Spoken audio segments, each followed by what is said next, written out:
Every club. Every day. The Global Sports Podcast Network.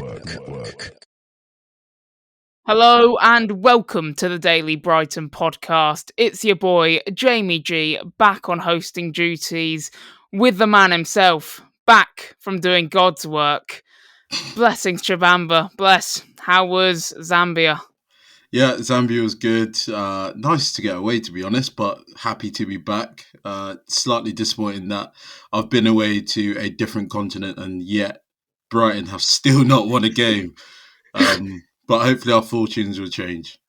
Yeah, the entire month of December without a win. And we've rounded it off perfectly by yet again not getting a win in our final game of the year. So that's perfect. That makes it no win in 7 games now, with that draw to Aston Villa that we will be talking about in today's podcast. It's been a tough run of form, but yeah, yesterday was a tougher team than we've played in recent weeks. The toughest team we've played over the last 7 games, to be honest, and it was a draw that I actually predicted that we were going to get. I said this game has draw written all over, and I think we said that in the preview podcast. What did you make of the result, Bless? Yeah, I was pleasantly surprised. I thought we'd lose this one. I mean, like, you look at Villa's side, they're a very good team, to be honest, and they started the year quite well.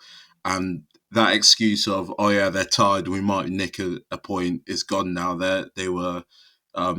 Champions League football's not on at the moment, so everyone's sort of in the same boat in terms of the amount of games they've played. And for us to go there and get a point, I think I'll take that, to be honest. Considering the type of games that we're coming off the back from, I think I'll take that. Yeah, I'm not lying. I think I'm happy with the result as well, in terms of we've gone to Villa Park and their form has started to pick up a little bit. They've dropped a couple of results here and there, but they went through a patch where I think they couldn't win in about 7 games. They went through a similar patch than we are now. They started picking up results recently, although they did lose to Newcastle, obviously 3-0. They did have 10 men the whole time. But they beat Man City, they had beaten Leipzig, and their biggest problem was coming after Champions League games. So this was a difficult time to play them when they don't have Champions League football midweek, and we've gone there without them having Champions League football. So I'm not too disappointed with the result as well. It's also the fact that they peppered us. The stats show that they had way more shots. They had a lot more possession as well. So they were much the better team, I felt. Yeah, I think it was another astute performance from, like, defensively from Hertzler and how he lined them up. Initially, I was concerned going into the game, looking at the lineups and just trying to figure out, the matchups. And physically, Villa are much, much stronger. Like, if you look at their back line, so I was a little bit concerned because we've got some scrawny players. So I was a bit concerned on that front. But I thought we battled well and held our own. Yeah, we did have to respect them a little bit and give up probably a bit more of the ball than we probably want. But at the moment, we just need to be, we need to get some results and sort of get on a good run again, I think. So, yeah, performance-wise, yeah, you just take the point, I think, for this one. Yeah, and we did actually start the game with the goal. We went 1-0 up. Talk me through the goal. It was a classic, your favourite player, Lewis Dunk, with the long ball straight up to Pedro, and I've got to say it on Villa's behalf, shocking defending. Letting the ball bounce, first of all. 2 defenders being there, not being able to clear it, and then João Pedro just hitting his behind, and then Adingra pouncing on it. Lovely finish by Adingra as well. Yeah, it's a bit of a weird one because I was thinking after it, is that a good pass or is he just pumped it up there? Launched it, yeah. Basically, let's see what happens. But yeah, I was a bit confused by the Villa defence. Like, Konsa's got to deal with that, to be honest. Like, you're up against João Pedro, who's probably not going to win it, but you've let it bounce. So it's 50-50. But yeah, it's nice to see Adingra on the score sheet. It's a good finish, I think, as well. Showed a bit of composure just to drag the ball back inside and wrap his foot around it. So, I'll take that. I think I'm going to go with dunk, good pass. Of course you are. You're in the dunk camp, whereas the rest of us want him gone. Hey, I've got to say also, I felt Eagle did all right in the game. I know you've got a bone to pick with him later on for the second goal, but Huge. throughout the game, I thought he did actually not too bad a job. So he's still in contention to take that centre back spot, hopefully, off dunk, if he does play there again. But yeah, I think another thing I want to mention about the goal is Adingra coming onto his right foot, playing off the left, starting over Mitoma, and he's actually shown what he can do when he does start on that left-hand side, rather than playing right wing back, which is where he's subjected to play a couple times already this season. Yeah, it was a big call, to be honest. I was a bit surprised to see Mitoma out, but we need some freshening in that team, and I think in the past we have maybe criticised some of the rotations and not really seen the ones in left wing. Mitoma's always sort of been there, so it's nice to freshen it up because I really felt like Mitoma was going to kick on after those couple of goals, but he really hasn't. So it's good that you got to keep it competitive and bring other players in because they are there to be used. So happy for Adingra, to be honest. Yeah, especially when you've got like Brighton do. They've got so many wingers and attacking players that just freshen it up. Because Mitoma, like we've been saying on this podcast a couple of times, he's going through a bit of a drought where he's having good games and good flashes in games with his touch, being direct, running at people, being dangerous.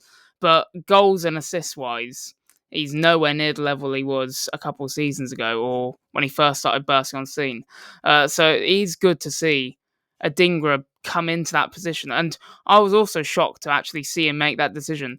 The only reason I could kind of think he would make that decision is Mitoma's not renowned for defensive work, and he's more like a luxury, the player you leave up there, hope for him to be on the counter or to throw the ball out wide to him and then he can get us out there.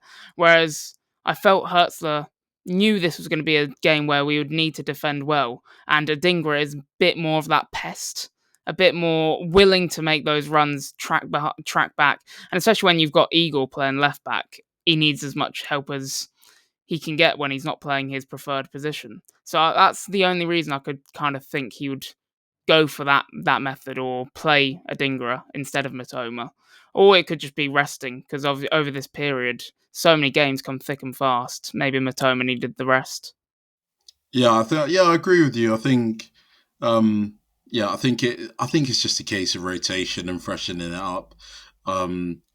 Like I say, at the moment, we just need a result. So I think he's looking at everyone like, please, who's going to pick up some form? Someone needs to get some form.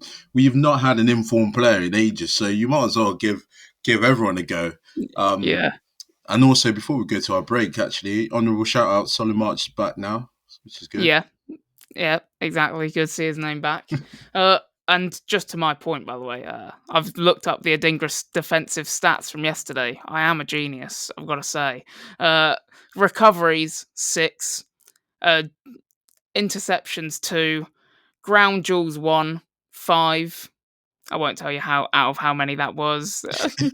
It was out of 12. But still 5-1, so that's a positive. And even a header. There we go. Do you know, I was going to disagree with you about these...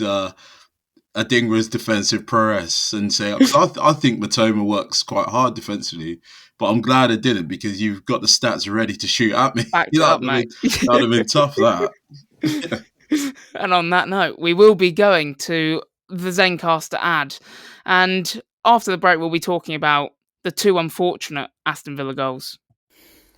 This podcast is part of the Global Sports Podcast Network, the only network bringing you exclusive daily news and views on your Premier League team, the Premier League, women's football and fantasy football. A unique listening experience that puts fans first. bringing you the very latest breaking news from your team. Subscribe wherever you get your podcasts and make us your first listen every day. Global Sports Podcast Network. Every club, every day. And we are back with a daily Brighton podcast. Bless, there's some controversy to discuss. The first Aston Villa goal. I mean, was it a penalty at all, or have we been hard done by? In real time, when I first saw it, I was fuming. I couldn't really believe what I was watching, but I think it's one of them where hindsight, if that goes against you, you don't get a pen for that, then yeah, you'd be fuming as well. So it's like, in those situations, it's just all about whatever player gets the ball first. Whatever happens after that, do you know what I mean? It's just a difficult situation. It's unlucky. Some might say it's a bit soft, but I think it's a penalty, really. I'm actually in the other camp because Oh wow! I don't think it's a penalty. I think it's so harsh. I mean, he's gone to kick the ball, he's gone to clear it, and sure, he might go through. Like, first time watching it as well, like you, fuming at it. Thought, what's he trying to look at? What's going to VAR here? Because it looked like a massive scramble in the box. The ball gets cleared, and then sure, I'm actually looking. No, that's not a pen. I'm sorry. Like, I'm looking in real time for our listeners. He's scraped him. He's even tried pulling out from clearing it, and he's tapped him a tiny little bit. But no way. No way. He's not in possession of the ball. What happened to that rule? You've got to be in possession of the ball. He's not in possession of the ball. He's just got there first. Yeah, The ball is in the air, a 50-50 to be won. They've both tried winning it. One person's tapped it with a toe, and the other one's pulled out of challenge. And Pedro's given away a penalty for that. You joking? Well, like you said, he's got there first. Like it's tough. It's tough. If he gets there first, he's got that. It's been kicked. I'm not having it. And actually, that came. I think the corner that it came from another penalty claim that Aston Villa were trying to get, which was Van Hecker. Morgan Rogers, fair play to him. We did say, watch out for the danger man of Morgan Rogers in the preview. He had Van Hecker on toast for this little interchange. Megs him. Van Hecker, great recovery tackle, slides, and I think that's where the ball goes out for the corner. They tried getting a penalty for that, realised they weren't getting a penalty for that, so then they called for this one. Absolutely not a penalty. So yeah, and it also, when the corner is cleared, great save by Verbruggen when it goes out to Digne, who has a shot hard and low. So we cleared the danger, and then they came back and gave a penalty. Hard done by, I feel. Yeah, no, very soft pen, to be honest. Second goal now. This is the one that you actually have an issue with, isn't it? Yeah. Came from yet another corner. We apparently are as bad as Man United at defending corners. I don't know what that's about. With this one, we get clear once again, and as we get it clear, the ball gets put back into the box. Morgan Rogers, acres of space. Lovely finish. Yeah, I'm going to break this down into two parts because the first part you've just reminded me, and I really hope we don't get into this, but conceding from corners, they need to patch up, because if that becomes a problem, then we're going to be getting killed, because a lot of teams at the moment love a corner, and it's affecting, obviously, because obviously if the other team score, it affects the game so much because everyone's scared, and it just causes havoc. And you could be dominating the game and then concede from a corner. I keep seeing that this season. I think this Premier League season is literally crowned by set pieces and corners at the moment. So we need to make sure we don't get in the rut of conceded silly corners and defending them badly. And for the goal, absolutely shocking. I think that defending is criminal. 6-7 players ball watching. I mean, where is the left back? Who is covering that space? You know, Morgan Rogers is probably one of their best attackers. Like, who's looking at him? Everyone's just staring at the ball. It's shocking. Everyone moves up, and he's got it's a great finish, but my God, he's got a lot of time. He's chested it. He's had a look. He was rolled it in. Someone's got to be there with him at least to make a challenge whilst he's trying to chest it. You can't just get a free chest in a box and roll it in. Yeah, I've got to say, I think you're calling out left back, so obviously Igor. I've got to say, because it's from a corner, Igor is on the back post, so he's in my mind. Who's This is defending that front post then? Was it Lamptey? It was well, this is where I'm going to get onto it. So, as a fullback, that's not my responsibility. As a fellow left back, if I'm on the back post, that's the left back position is not mine anymore. Get back into position, though. The ball's been cleared. How quick do you want him to move? The poor bloke, he's only just started running. So my actual issue is, it's João Pedro again. He's assisted too. And he's also at fault for both their goals, technically. Because João Pedro's the one on the front post. He sees the ball get cleared.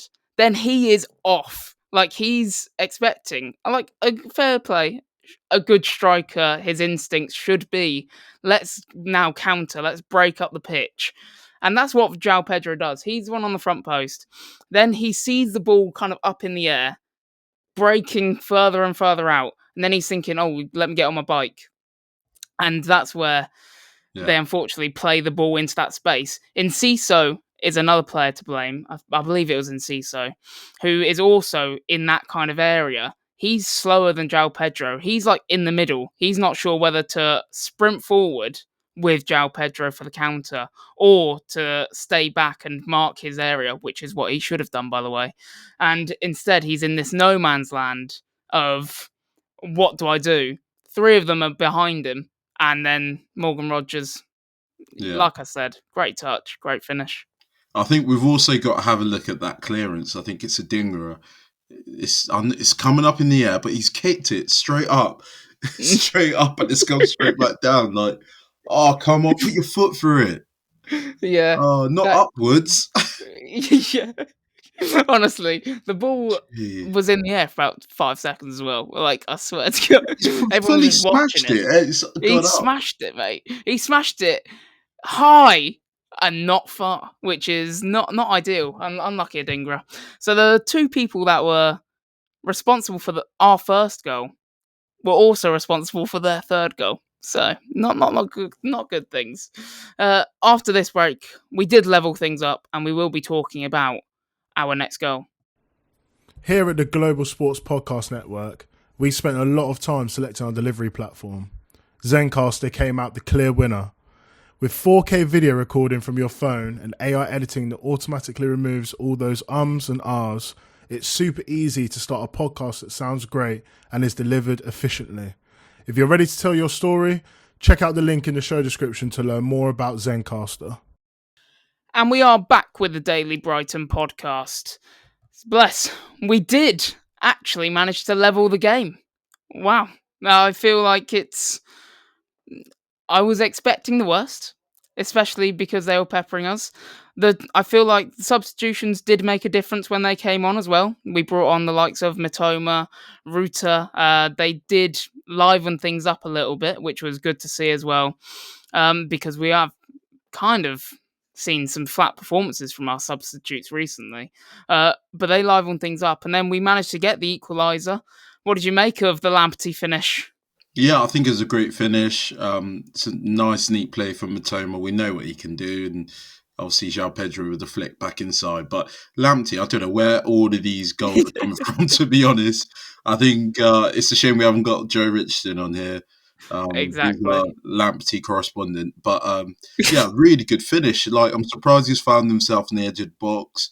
And I didn't really have him as like a decent ball striker of the ball. But I mean, that first one was just a bit loopy, but this one was a good strike, to be fair. So yeah, happy to see him scoring again. May it continue. You're not calling the first goal that he scored lucky, are you? That was Iron Robben-esque. He meant to put it in top bins. I know.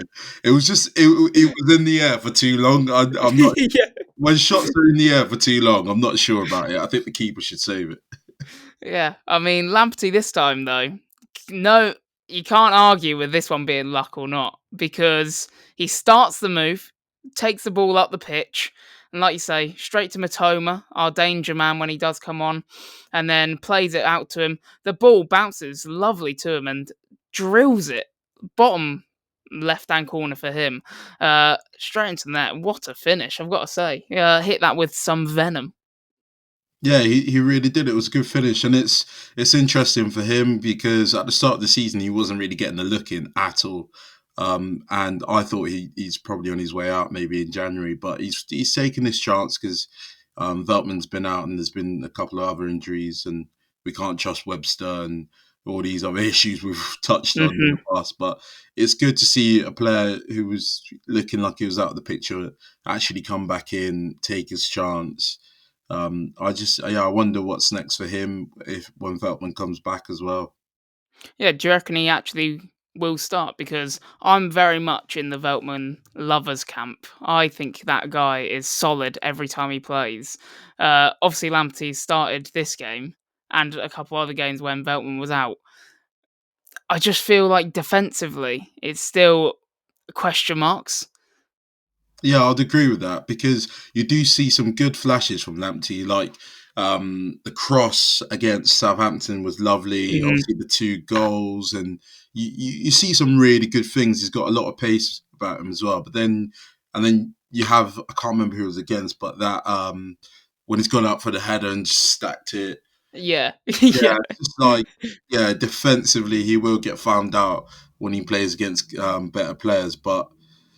Yeah, for a deputy for Veltman, I think it's not bad. It's not too bad. Yeah, if you could mix Veltman and him, like Veltman's defensive work, Yeah. Veltman's height as well, Lamptey's pace and attacking work, you'd have some player there. Like, if you could just merge the two, I think that's a wish for Christmas or the next Christmas or New Year's, whatever it might be. Yeah, if you could blend the two, that is some player. Because, like I say, other things that Lamptey's good at, just carrying the ball forward like he did for this goal. Just comfortable on the ball, good at dribbling, and yeah, good on the ball. I also want to touch on the João Pedro redeeming himself yet again for giving away the penalty, and for me being at fault for their second goal. Lovely little layoff. Like, obviously Matoma cuts it back to João Pedro. I guess it could be more difficult. The ball he takes straight with a touch, pops up, and then he just knows Lamptey's behind him. Great awareness, and then just lays the ball off to him. So yeah, I want to say João Pedro is such an interesting one. He was involved in every single goal. And like, I don't know whether he had a good game or a bad game based on that, especially after him trying to murder someone against Brentford. He's come off that and come out all right. Yeah, I mean, he's gone from attempted murder to now being involved in everything. So, I mean, I'm glad we've still got him. I think a ban would have been understood for me if they stopped that. But yeah, like you say, he's an important player for us. He's involved in everything, good or bad. I don't really mind that, to be honest. We need like a sort of pantomime kind of guy. A pantomime villain. Yeah, that's it. Yeah. I don't really mind that as long as you're scoring a couple of goals. I'm all for that, to be honest.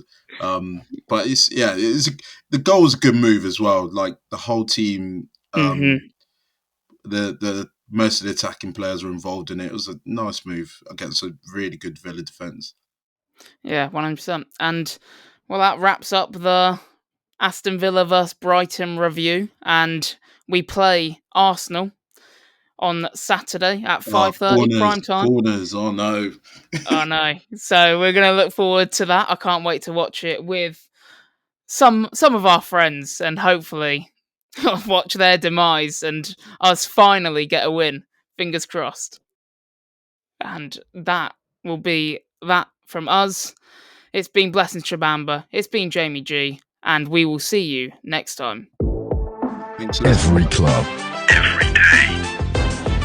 The Global Sports Podcast Network.